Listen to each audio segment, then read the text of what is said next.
If you're a basketball player that is trying to jump higher, then this is the video for you. In today's video, we talk to Silas, who is a young basketball player from Europe, and we taught him how to jump higher in games. And then John went on an awesome rant about individuality and what that actually means. Hope you guys enjoy the video. Do you have any cues for getting the block foot around fast enough? Because usually I'm late on my block foot. I taught jump technique a lot at dunk camp a couple of weeks ago, and I had some realizations with it. One big thing to keep in mind is that being able to plant those last two strides closer together in terms of rhythm is a result of having more hang time on the penultimate. So the longer you're in the air for it or in the penultimate, the more time your foot has to reposition. So I don't even think it's necessarily that the foot is whipping around more quickly. It's that there's more time to reposition in the air, and then the Okay. rhythm is the correct rhythm when they land. So when I was trying to teach that at dunk camp, I noticed specifically with walkthroughs, guys weren't, and this goes against like a lot of like what we've taught, but I just noticed it's how it feels for me. And then when I would teach it, guys would do it properly. You actually have to jump up a little bit. Now, if you look at your head should travel downwards in like a downward sloping line. Yeah. But the actual forces, like there's some forces that you have to be generating like vertically in order to do that. But the position you're pushing from makes it so that you travel far, and then your momentum going into the jump makes it so that you travel out. So your shin angle, right, on the support leg of the penultimate needs to be pretty Mhm. low, as close to parallel to the ground as you can. But then you like push upwards, and that gives you enough lift to give you time to reposition. So that's something I would mess with. The cue that was helping a lot of guys is push up, hinge down. Does that make sense? Yeah, I get you. That way your head goes like hinge down is like this, but with your actual leg, you're getting some air time. So I would Yeah. try that. I would try that in Okay. conjunction with the one that always helped me is like a sound. It's not even a cue, it's just a sound. It's boom boom. Right. I Yeah. always when I'm doing my jump, I actually think of it a lot in terms of sounds. So a jump to me sounds like boom, boom, boom, boom, boom. And it's like that really quick, like boom, boom. Yeah. And the thing is, if the distance between the sounds on the penultimate is too short, it'll be more like boom, boom, boom, boom, boom, right? If it's not Yeah. the Yeah. rhythm. But then the boom, boom, boom, 1,000, 2,000. That's like the flight of the penultimate. That's what allows the quick boom, boom at the Yeah. very end. So for me, sounds helped a lot. Another, yeah, you already know the jump stop cue. Mhm. Literally thinking plant last two as quickly as possible Yeah. Yeah. helps a lot. Another one I thought about is imagine the floor is hot, right? Like, and you need to get on and off the ground as quickly as Mhm. possible without burning your feet. That's another one that can help. But the big thing is just enough time in the air on the penultimate that you can reposition. I planted way too far apart, because I I was see it's trying to in cover game. distance. Yeah. But before we get into the rest of the video, guys, I just want to give you a reminder that you can sign up for our coaching at 90% off your first month. That's $12 to get access to the best vertical jump minds in the world. This is a once in a lifetime opportunity and it will change your life. There's guys that literally improve their vertical by inches and get rid of knee pain in that first month. So again, go to thpstrength.com and take advantage of that deal now. In game, I don't even have to watch this. I have blown through my takeoff in games a lot. It's actually the reason when I was in high school, I didn't get a single in-game dunk, even though I could East Bay. I East Bayed in like January. My season ended Yeah. in February, I think, or something like that, late February. And I could drop step dunk and all this stuff. And I didn't realize this until later on. I wish I would have like had myself to tell me this in high school, but I would just run too fast, dude. Like I would get excited in games, run way too fast, and blow through my takeoff and Yeah. jump freaking 6 inches lower. So I'm excited that let's look at this. Are you the Yeah. one That's going for the block? yeah. Oh yeah, you blew through the takeoff like I mean, crazy. like, is that too fast? So for the this is the thing about sports. Technically, it's not a bad thing because you had to get the block, right? You were going for the chase down. If you would have ran Yeah. slower, you wouldn't have gotten there in time. This is a situation where probably jumping off one would be a better like you'd be able to transfer your momentum a little Yeah. bit more It's fun to easily. watch you try to use good technique in a game, actually. This is sick. Yeah, I would also, I mean, John has seen this a lot. I actually short my penultimate in games a In lot. game, Like like how how you want to view it is there's an optimal way to jump and you have a reserve. So you want your ceiling to be so high, your vertical jump ceiling to be so high that you have this massive reserve of vertical at Yeah. sub maximal intensities. So if you've got a 50-inch vertical, then a 36 is easy to access with shit technique. And so when we're teaching, good 1 foot or good 2 foot technique, it is assuming essentially perfect conditions.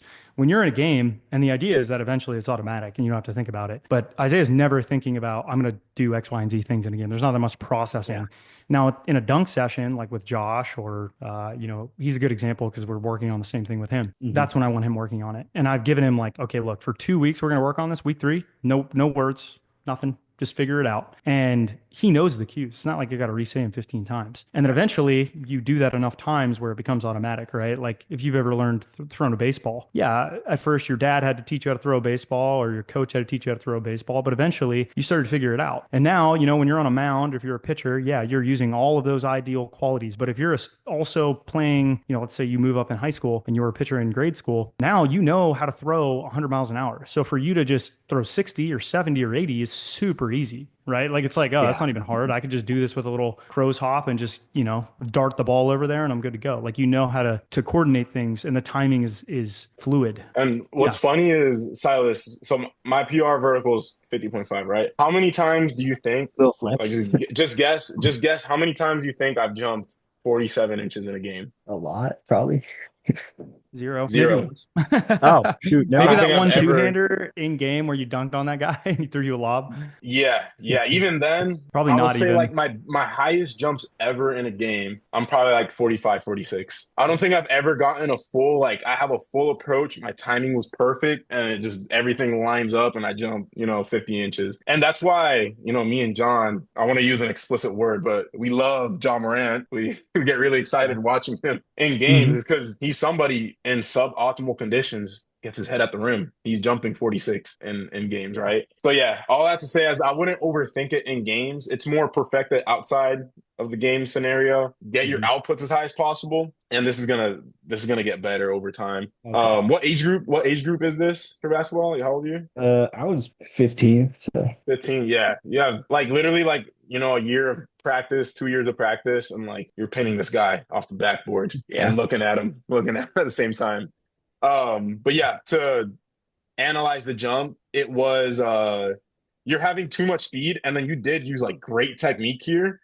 Thank But you. guess what happens when you run too fast and then you take too big of a penultimate? There's too much You break. momentum for you to be able to handle. You're not strong enough to jump with that high of a force. This is actually a scenario where you probably would have jumped higher if you shorted the penultimate. Because what the penultimate does is it accelerates you even more. You're going super fast and you go even faster. The short penultimate, you would have been able to like maintain that speed and not accelerate as much and get a good pop off the ground. I like coaching in game stuff. It's guys don't send us like in game stuff as much, I feel like. If I was practicing and doing full approaches, like, is that a good speed for the penultimate, or is that too fast to where I Too just break? fast. Too Yeah. Okay. fast. You should be You got relaxed. to It should be think like a you've got jog. three-fourths court to accelerate. So you're already traveling, let's say like, Isaiah might be moving 6 meters per second. I don't know. I've never gotten out free lap, but we will soon. And we'll know how fast he's moving in his approach at the end. But let's say you're, like a jog is probably like 5-6 meters per second. That's already faster than Isaiah's highest velocity into the jump. So your only solution is slow down if you want a good jump. You can't accelerate. And he's a world-class jumper, right? So like he can't accelerate more in that last stride and be able to use it even. And no offense, but you certainly wouldn't be able to, right? Because your outputs are not, one of one in the entire world, Yeah. which to Isaiah's credit, that is in his favor. I have a perfect video. You're gonna love this, John. John Morant chase down block. Oh, So John Morant's that's right crazy, here. bro. Look how relaxed he is, Ah, beautiful. right? So he's kind of setting him up. He's played thousands of basketball games. He probably knows around how long it's going to take the defender to get to the basket, just from millions and millions of reps, right? He's relaxed right here. Naturally, subconsciously, he picks up that he's not close enough, so he sprints, picks up speed, and then he slows down a little bit here, and he actually plants in front of his center of mass. He's breaking a little bit, which would be bad technique, but the situation in the game is forcing him to have to slow down. So he breaks a little bit, And then the penultimate super controlled. Like look at the penultimate. He's not rushing it. It's just nice and relaxed. Boom. Blocks the hell out of him. That's like Right? perfect timing. Like he's spacing is almost more important. Like you almost want to like stutter. And I mean, again, he's a one of one athlete. So he's gonna be able to take more speed into the takeoff. And even he's shorting it compared to what you did. Yeah. So like, and the reason for that is because we like a long penultimate step because it's proof that you're accelerating. And if you're accelerating, that means you can accelerate further into the takeoff. And that's gonna help you keep ramping up force. In his case, he's got so much momentum he has to short it a little bit because if he were to try to keep accelerating, he's not going to have time to reposition his feet. He's going to blow through the takeoff and he's going to end up in a really disadvantageous position to jump. I'll go over the technique here quickly. I can tell just from watching a game, I don't think your technique is bad. Are you 15 right now? Are you still, or was that like No, an I'm old video? 16. You're Yeah, 16? that was Okay. last You season. have a lot of time to, Yeah, I know. yeah, a lot of time. Yeah, this is not bad at all. The only thing you're doing, you're reaching with the front leg. It's more of a Yeah. step. Think of it. This is another thing I was telling the guys at dunk camp. It's a penultimate jump, not a penultimate step. Right now, you're reaching with the front leg, kind of stepping over. I want you to almost like bound into it. Is what I want you to think about it. Throw the hip and knee forward. Feel a stretch in the back leg. Don't think so much about kicking your foot forward. And I would do a lot of walkthroughs of the rhythm of how it should feel. So jump up while hinging down, last two, and just do that over and over and over again. And you'll get a good feel for the timing. If you want, you can actually record yourself doing walkthroughs, like even around your house, send it over, and I can like tell the coaches to send it to me to like, hey, make sure Isaiah sees this. And I can help cue you on the walkthrough to make sure you're doing it right so that it transfers to your approach. Okay. But yeah, let's get on to your next questions. I don't want to Okay. go too much on technique if Yeah, it's yeah, not I what got you you. want. What are your favorite dunking shoes? I'm actually Or is it Jordans? I'm on a new journey. I'm on a new journey Oh, of finding my next dunk shoe. I've dunked in so early on, my favorite shoe was Jordan 28. This is like 2016. 2016 was Jordan 28. Then from there, I jumped in Kobe 10s. That was my next favorite shoe. I actually have, it's actually right here. John, you know what's crazy? This shoe I've had since 2016. I still use it. It's become my outdoor shoe. Durable as hell. Durable as hell. The only bad thing about it is the air bubble popped. But it doesn't really affect me. I don't even think about it, to be honest. Perfect grip.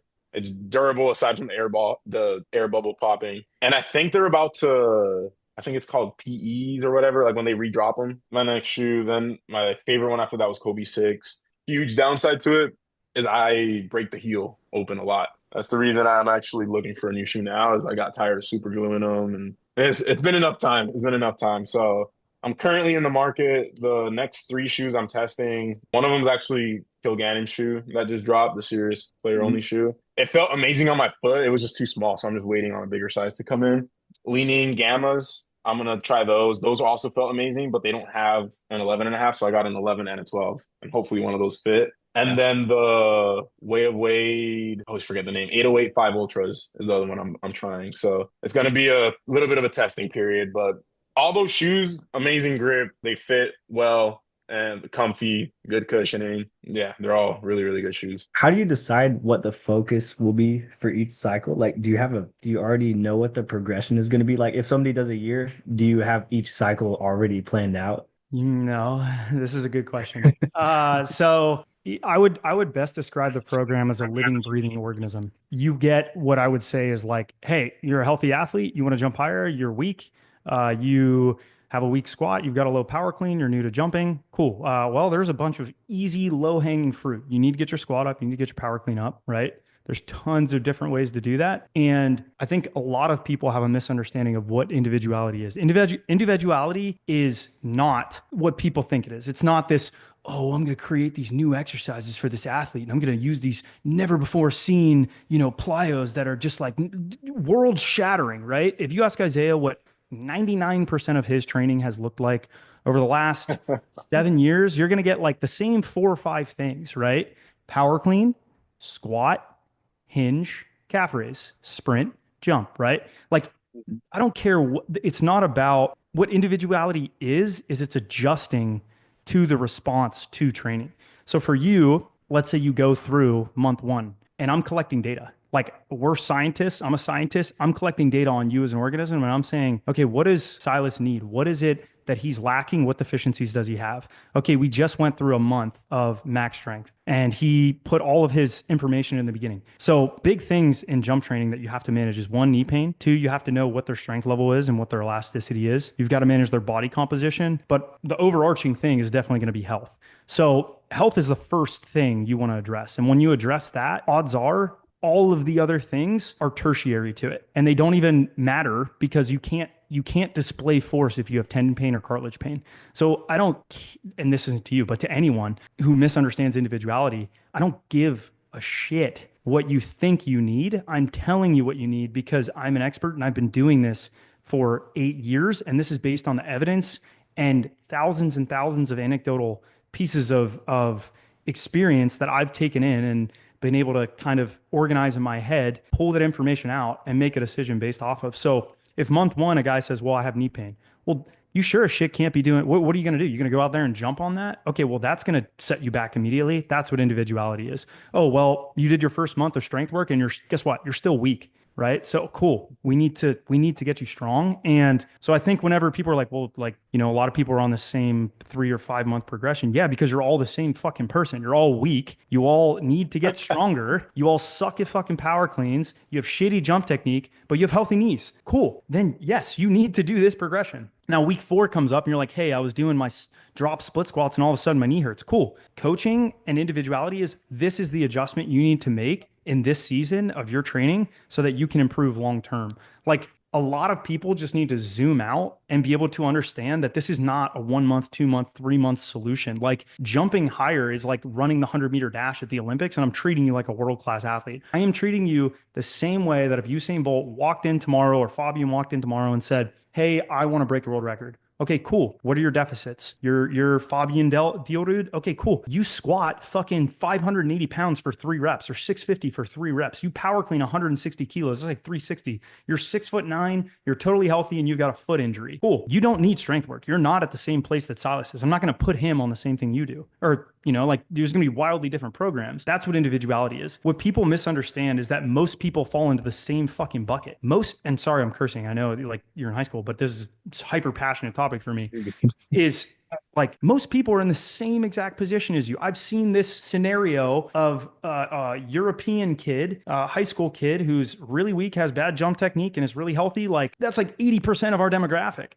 Like, so I've got, 50 to 70 different cycles that all pretty well address that deficit. It's just more about, do you want to, if you go out and you need to get 100 grams of protein or 200 grams of protein in your diet and 400 grams of carbohydrates and 80 grams of fat in your diet, well, you can do that by eating chicken and rice and vegetables, or you can do it by eating steak or, chicken, broccoli and rice, or you can do it by eating steak, sweet potatoes and, whatever else, dousing it in olive oil. I don't know. Like there's tons of ways to get 200 grams of protein and 400 grams of carbohydrates. It's more about what do you personally feel or not? What do you enjoy and what's going to help you stay consistent in this? And what is going to allow you to get subsequent cycles as you move forward under your belt? Like I call it's like a repertoire of tools and experiences that you have as an athlete and things you've experienced to the point where you've done, like there's very few athletes on the training where I'm like, it's almost like you haven't earned that yet. You haven't, you want me to put you on Isaiah's training, but you're going to get hurt if you do his training. Or if you get his training, you're not going to get better because his volumes are way lower than yours. Because him power cleaning 85% is, 300 pounds. You power cleaning 80% is 115 pounds. So for you, I don't need to get you. He might be only able to handle 2 working sets. For you, I'm like, I can give you 7, right? So most people are not very forceful. Most people lack force generating capacities. They lack RFD. They lack good stretch shortening cycle capabilities and qualities. They don't have a musculotendinous unit that is really efficient at storing and releasing a ton of energy. So the lowest hanging fruit in research is get stronger. Strength is like the easiest thing that you can do to improve performance. And it's why a lot of high school kids or people that come to us and their training age is 0 and they look at me and they say, well, what am I going to do? And I'm like, well, this is a great starting place because I've refined this program over the last 8 years and it is the most acceptable and sensible program for you to start at. But again, it's living and breathing in the sense that if an athlete comes to me and they say, hey, like I can't power clean, here's individuality. Cool. Clean pull. clean pull and I want you to do X, Y, and Z thing with a power clean until you get better. That's what individuality is. That's what fixing deficits is. That's what long-term athletic development is. It's not this totally new, weird, novel training program. Like, I think people fall into the trap of thinking that, oh, it's just for me and that makes it better. No, like, we're all organisms, we're all human beings, and we all have the same demands placed on us to jump higher. You need to generate a lot of force in a little bit of time. You need to have really efficient tendons. Okay, well, in research, we've got, tons and tons of years, decades of research that demonstrates that these things work and they are effective. If you do them, you will get better. I always say this, you don't train more and get worse. You don't. And if that's happening, it's probably fatigue, or maybe you're training, or maybe you're in a case like Donovan where you need something else, right? And you don't know that definitively, and force plates can lie to you, and RSI can lie to you, and jump sessions can lie to you. So as a coach, and all of my coaches know this, you've got to watch the session. You've got to watch them jump. You've got to watch them lift. And I can tell you immediately, just by watching it, okay, this is what you need. And there's not an ounce of doubt in my mind that it'll make you better if you stay the course. So it can be frustrating, and this isn't to you, this is just something that people have brought up to me. Other coaches are like, well, it's not truly customized. And I'm like, yeah, it actually is. They told me what they needed, and I gave them a program that was specific to their needs, that was going to be specific, individualized, progressively overloaded, with rest and recovery periods in there, that it has a long-term, long athletic development mindset in it, taking into consideration all their injuries. That is the definition of a perfect program. And I've done it time and time and time and time again. And to me, it's ironic that people view that in that lens, but yeah, that's just the way that I think we've divulged to this in 2025, because it's easy to sell that. I'm not a charlatan though. Easiest way to get individuality is tell us when something hurts. Tell us when you've been fatigued and or are jumping low for a sustained period of time. Tell us if you're ever demotivated or you want something different with the training, or you're like bored. Like John said, it's more about staying consistent with the training. If you like the type of training you're doing, you're more likely to stay consistent. There's been guys where they're like, I want to do plyos. And I'm like, screw it, give them plyos. And they'll jump lower, but they'll have fun jumping lower. And then they'll go back to regular training after that, and they kind of reset. So use the chat, ask us questions, update us as much as possible, and the individuality will get built in. Yeah, it's always good getting to connect with younger guys like you, and then who are really passionate about it. So don't be afraid to come back for another call. I hope you gained something from this. I hope it was valuable for you. And yeah, we'll be in touch. Don't be afraid to use the chat. Keep sending stuff, and let's get you flying by the end of the month. Okay. All right. Thanks, guys. Have a good one, brother. It was good talking to you.